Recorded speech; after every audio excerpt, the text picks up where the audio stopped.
Thank you, Mr. Chairman. Thank both of you. I'm going to go, right as I mentioned in my opening statement about the Nucor permit applications. General Spellman, can you provide me with an update, brief update, with Nucor's Section 404 permit, and also in particular the Section 106, the National Historic Preservation Act?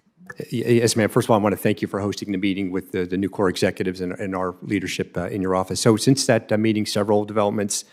The West Virginia State Historic Preservation Officer has concurred with our assessment that the five cultural sites in the Phase A properties do in fact qualify for consultation. So we've sent letters to the 3 tribes to initiate that consultation.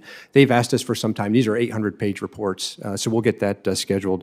We did receive Nucor's cultural assessment on the Phase B properties. These are if you recall, the properties closer to the Ohio River. 2 additional sites there that will add to that consultation effort. And then we did receive the feedback that we requested on the Nybert sites, ma'am. That's the property just to the south with the laydown yard. That response included some case law that we're researching with our attorneys and those from Nucor, and then we'll make a decision here shortly whether or not that is part of the project footprint. Well, I appreciate that. It sounds as though there's constant contact here with communication, and so I appreciate that from both of you. Assistant Secretary Connor, I wanted to ask about congressionally directed spending. The Army Corps' budget request includes roughly $5 million for 9 feasibility studies that were included in the congressional directed spending items in fiscal year 2022. I think the administration's incorporation of these items is a step in the right direction. Will the Corps continue to incorporate CDS items, particularly new starts, into future budget requests? And if the answer to that is yes, can you please describe the process that the Corps uses to identify which of these items would be included? Well, we will certainly proceed in accordance with the congressionally directed spending items that are highlighted in the annual appropriations bills. And through our work plans, that is how we'll make the selections and move forward.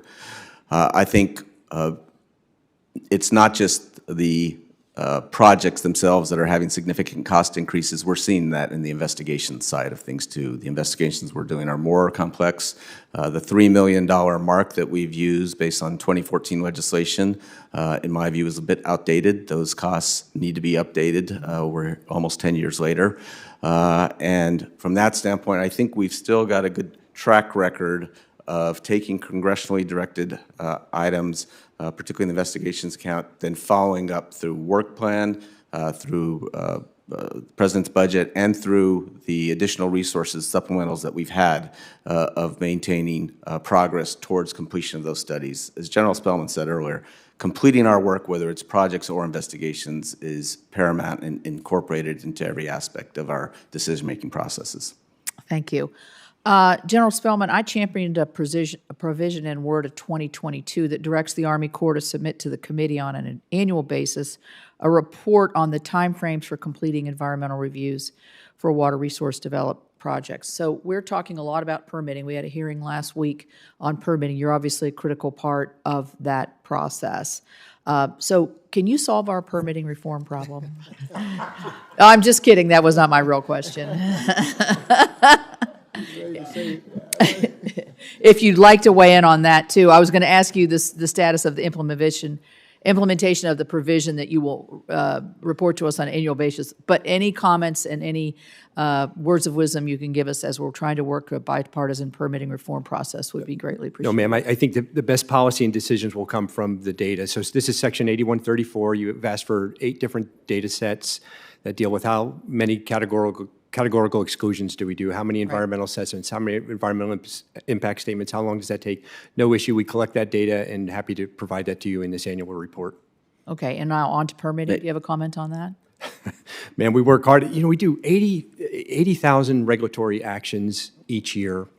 And the ones that rise to this chamber, there's a handful. And so you have an incredibly hard team out there working every day. I just want to thank the Congress for the additional funding that you gave us in the regulatory program and the bipartisan infrastructure law. It funded 200 additional regulators that we so desperately need out in the field. We have hired 150 of those, and we're working to hire the remaining 50 as quickly as we can. Thank you.